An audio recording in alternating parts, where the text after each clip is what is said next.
Hello students, welcome to my channel economics in easy way. तो economics in easy वे में आज हम क्या करने वाले हैं? आज हम पढ़ने वाले हैं फंक्शन ऑफ सेंट्रल बैंक के बारे में। और सेंट्रल बैंक को बहुत ही अच्छे से, मज़े से, प्यारे तरीके से पढ़ेंगे ताकि आपको पूरा टॉपिक समझ में आ जाए। ये हमारे मनी एंड बैंकिंग यूनिट का लास्ट टॉपिक है। इससे पहले वाले वीडियोस मैं ऑलरेडी अपलोड कर चुकी हूँ। अगर वीडियो नहीं देखे हैं तो प्लीज़ उन वीडियोस को ज़रूर देख लें। तो टॉपिक को शुरू करें। सबसे पहले मतलब क्या है भाई, सेंट्रल बैंक होते क्या हैं? भाई सेंट्रल बैंक बोलूँगी ना तो बैंकों के बाप है। बैंकों के बाप कैसे? भाई ये सभी बैंकों पे कंट्रोल करके रखते हैं। ये एक एपेक्स फाइनेंशियल इंस्टीट्यूशन है जो एंटायर बैंकिंग सिस्टम को एडमिनिस्टर करता है। क्या करता है? एक एपेक्स अकेला फाइनेंशियल इंस्टीट्यूशन है जो एंटायर बैंकिंग सिस्टम इसी के कंट्रोल में होता है। तो हुआ ना बाप? ठीक है भाई। सेंट्रल बैंक जो है क्या है? पूरे बैंकिंग सिस्टम को, जितने भी बैंक है, एसबीआई, पीएनबी, जो भी बैंक है, सब किसके कंट्रोल में रहते हैं? हमारे कंट्री के सेंट्रल बैंक में। अब आप लोग के दिमाग में क्वेश्चन आ रहा होगा, हमारे कंट्री का सेंट्रल बैंक का नाम क्या है? हमारे कंट्री के सेंट्रल बैंक का नाम है रिजर्व बैंक ऑफ इंडिया। ठीक है, तो रिजर्व बैंक ऑफ इंडिया क्या है? एक सेंट्रल बैंक है। ऐसे ही हर कंट्री के अलग अलग सेंट्रल बैंक होते हैं। क्लियर है? लेकिन उनका काम सबका यही है, जितने भी बैंकिंग सिस्टम है उसको एडमिनिस्टर करते हैं। लेकिन सिर्फ अकेला यही काम नहीं है, और भी बहुत सारे काम होते हैं जो एक कंट्री का सेंट्रल बैंक करता है। उनको हम डिटेल में आगे पढ़ेंगे। तो हमारा नेक्स्ट टॉपिक क्या है? Function of central bank. पहला function, bank of issuing currency. देखो, मैंने ऐसे ही थोड़ी बोल दिया बाप है। क्यों? करेंसी को कौन इशू करता है? देश की सरकार नहीं कर रही है, वो कंट्री का सेंट्रल बैंक, यानी कि हमारी कंट्री का रिजर्व बैंक ऑफ इंडिया हमारे बैंक क्या करता है? पैसे छापता है। ठीक है, तो रिजर्व बैंक ऑफ इंडिया के पास सोल अथॉरिटी है to print money. Sole authority मतलब वही अकेला है जो पैसा प्रिंट कर सकता है। इसीलिए क्या कहते हैं? आरबीआई की मोनोपोली है। किस चीज पे? पैसे को प्रिंट करने में। और कोई नहीं है मार्केट में दूसरे वाला। तो कंप्लीट मोनोपोली वो रखता है पैसे को प्रिंट करने में। क्लियर है? ठीक है, अब जरा एक टॉपिक हम थोड़ा समझेंगे, इसी से रिलेटेड है, अनलिमिटेड लीगल टेंडर मनी। इसी फंक्शन में कई बार एक मार्क्स में आ जाता है। आरबीआई या सेंट्रल बैंक जो पैसा प्रिंट करता है, वो पैसा अनलिमिटेड लीगल टेंडर मनी होता है। क्या होता है ये unlimited legal tender money? Unlimited legal tender money का मतलब होता है कि जिसको हम pay off debt of any amount, कि हम जिसको डेट वगैरह या कोई भी पैसे पे करने में कोई प्रॉब्लम नहीं है, कितने भी अमाउंट में पे कर सकते हैं। लेकिन वहीं एक होता है लिमिटेड लीगल टेंडर मनी, कि इसका मतलब क्या है कि कुछ सर्टेन मैक्सिमम अमाउंट तक ही हम पैसा पे कर सकते हैं। ऐसा नहीं कितना भी अनलिमिटेड पैसा पे करें। अब जैसे मैं आपको एक एग्जांपल से बताती हूँ। एक है अनलिमिटेड लीगल टेंडर मनी, जैसे कि नोट्स। अब मान लो मैं कहूँ 1 करोड़ रुपया पे करना है, तो क्या मैं नोट्स में पे नहीं कर सकती? आप बोलोगे बिल्कुल कर सकते हो। लेकिन अगर वही मैं कहूँ कि सिक्कों में पे कर दे तो? आप बोलोगे मैम पहले तो ये बताओ इतने सारे सिक्के कहाँ से आएंगे। मैं एक सिनेरियो बता रही हूँ कि ऐसा हो जाए तो ऐसा पे नहीं कर सकते। तो हम अनलिमिटेड लीगल टेंडर मनी का मतलब कितने भी अमाउंट में हम कोई भी चीज़ों को पे कर सकते हैं। कोई डेट है, कुछ भी चीज़ है। लेकिन लिमिटेड लीगल टेंडर मनी का मतलब कुछ लिमिट्स तक ही हम पैसों को पे कर सकते हैं, अनलिमिटेड पैसे नहीं कर सकते। जैसे कॉइन्स किस में आते हैं? लिमिटेड लीगल टेंडर मनी में आते हैं। और करेंसी किस में आती है? अनलिमिटेड लीगल टेंडर मनी में आती है। तो इसका ज़रा नोट्स के टाइप में मैंने आपको लिख के दे दिया ताकि आप नोट डाउन भी कर सके। तो सेंट्रल बैंक के पास क्या होती है? सोल अथॉरिटी होती है। किस चीज़ के लिए? करेंसी को इशू करने में।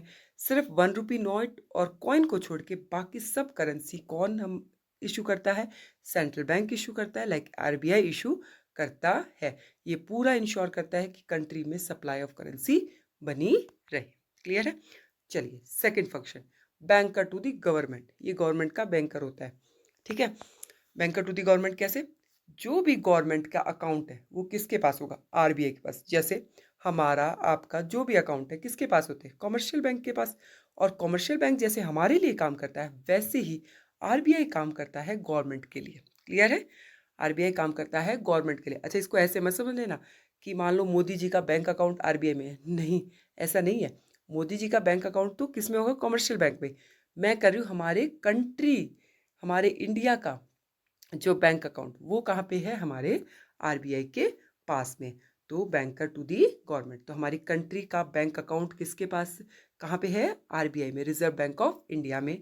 क्लियर है। तो ये 3 तरीके से काम करता है। पहला, आरबीआई क्या करता है, जो सेंट्रल और हमारे क्या है, स्टेट है, उनके अकाउंट्स को क्या करता है, मेंटेन करके रखता है। यानी कि स्टेट के अकाउंट, जैसे कि जम्मू कश्मीर का अकाउंट, दिल्ली का अकाउंट या यूपी का अकाउंट, ये सब के अकाउंट भी किसके पास होंगे, रिजर्व बैंक ऑफ इंडिया के पास। सेंट्रल गवर्नमेंट का अकाउंट भी किसके पास होगा, रिजर्व बैंक ऑफ इंडिया के पास में। अब इनका आपसी कोई ट्रांजेक्शन हो तो कौन कर देगा, रिजर्व बैंक ऑफ इंडिया आसानी से कर देता है। ठीक है। तो पहला काम हो गया बैंकर के रूप में। दूसरा, वो एजेंट के रूप में काम करता है। अब एजेंट क्या करता है हमारे लिए, जैसे मैंने एलआईसी पॉलिसी ली, अब मैंने बीच में एक एजेंट है, उसने मुझे बोला कि आप ये एलआईसी ले लो, ये आपके लिए अच्छी है, ये अच्छी है, तो ये क्या हो गया, एजेंट। वैसे ही आरबीआई एजेंट के रूप में काम करता है। क्या करता है, buy and sell government securities, government security को बाय करता है, सेल करता है। क्लियर है। तो क्या काम करता है, दूसरा काम क्या हो गया, एजेंट। पहला काम क्या हो गया, गवर्नमेंट का क्या है, बैंकर है। दूसरा काम क्या करता है, एजेंट, मतलब पहला अकाउंट्स मेंटेन करता है, अकाउंट्स किसके पास है, आरबीआई के पास। दूसरा काम क्या करता है, एजेंट के रूप में काम करता है। और तीसरा, फाइनेंशियल एडवाइजर है। आरबीआई क्या है, फाइनेंशियल एडवाइजर है, किसका, गवर्नमेंट का, रिलेटेड फाइनेंशियली एडवाइस करता रहता है, related to money supply control. कौन करता है, रिजर्व बैंक ऑफ इंडिया। तो 3 टाइप के काम वो करता है। पहला अकाउंट मेंटेन करता है, दूसरा एजेंट है, और तीसरा फाइनेंशियल एडवाइजर है। क्लियर है। तो इसको फिर से नोट डाउन कर लीजिएगा। 3 काम करता है, पहला banker, second agent, third financial adviser. Clear है, दोनों के लिए, सेंट्रल और स्टेट गवर्नमेंट के लिए। क्लियर है। अब आ जाओ, बैंकर्स बैंक एंड सुपरवाइजरी क्या है। बैंकर्स बैंक जैसे एसबीआई और एक्सिस बैंक, ये किसके कंट्रोल में, मैंने पहले ही बता दिया, रिजर्व बैंक ऑफ इंडिया के कंट्रोल में। अब हमारे अकाउंट किसके पास होते हैं, हमारे अकाउंट आप बोलोगे एसबीआई में भी हो सकता है। अब मान लो आपका अकाउंट एसबीआई में, तो एसबीआई आपसे डिपॉजिट भी एक्सेप्ट कर सकता है, और अगर आपको लोन चाहिए तो वो लोन भी दे सकता है। वैसे ही एसबीआई का अकाउंट कहाँ पे है, रिजर्व बैंक ऑफ इंडिया में। तो सेम, रिजर्व एसबीआई अपने डिपॉजिट्स यहाँ जमा कर सकता है, ठीक है, और दूसरा लोन भी दे सकता है। ठीक है। एसबीआई नहीं, reserve bank of India. Reserve bank of India किसको लोन दे सकता है, एसबीआई को। ठीक है। तो कैसे काम किया, जैसे हमारा बैंक, कॉमर्शियल बैंक हमारे लिए काम करता है, वैसे ही reserve bank of India SBI या कॉमर्शियल बैंक के लिए भी काम करता है। तो ये क्या हो गया, bankers to the state, sorry, bankers to the bank, banker, बैंकों का भी क्या होता है, बैंकर के तरीके से काम करता है। अब आप बोलोगे कि कंट्रोल करके रखता है, आप तो बोल रहे थे मैम पूरा कंट्रोल होता है, बिल्कुल सही बात है। तो इन पे पूरा ध्यान भी तो रखता है, इन पे पूरा सुपरवाइज करता रहता है। अकाउंट तो है, अब अकाउंट हो गए तभी तो उनको सुपरवाइज करता रहेगा कि किसको लोन दिया, ये लोग क्या कर रहे हैं, क्या काम नहीं कर रहे। तो एक सुपरवाइजरी काम का रोल भी निभाता है कौन, कंट्री का central bank, like reserve bank of India. ठीक है। तो बैंकर्स बैंक एंड सुपरवाइजर, दोनों बैंकर्स बैंक है, कैसे, उनके अकाउंट्स को मेंटेन करके रखता है, और सुपरवाइजर है, उनकी एक्टिविटीज को सुपरवाइज करता रहता है। Lender to the last resort, lender to the last resort मतलब भाई अंतिम सहारा, किसका, कॉमर्शियल बैंक का। कैसे, जब भी कभी भी लिक्विडिटी इमरजेंसी आ जाए, किसको, बैंक को, तो कौन साथ निभाएगा, रिजर्व बैंक ऑफ इंडिया। ये साथ निभाता है, ये उसका सच्चा दोस्त है, गुस्सा भी करता है लेकिन दोस्त भी सच्चा है। अगर कब जरूरत पड़ गई, बैंक ऐसी हालत में आ गया कि उसके पास में पैसे नहीं है, लिक्विडिटी इमरजेंसी आ गई, तो वो किसके पास भागा भागा जाएगा, रिजर्व बैंक ऑफ इंडिया के पास में। ठीक है।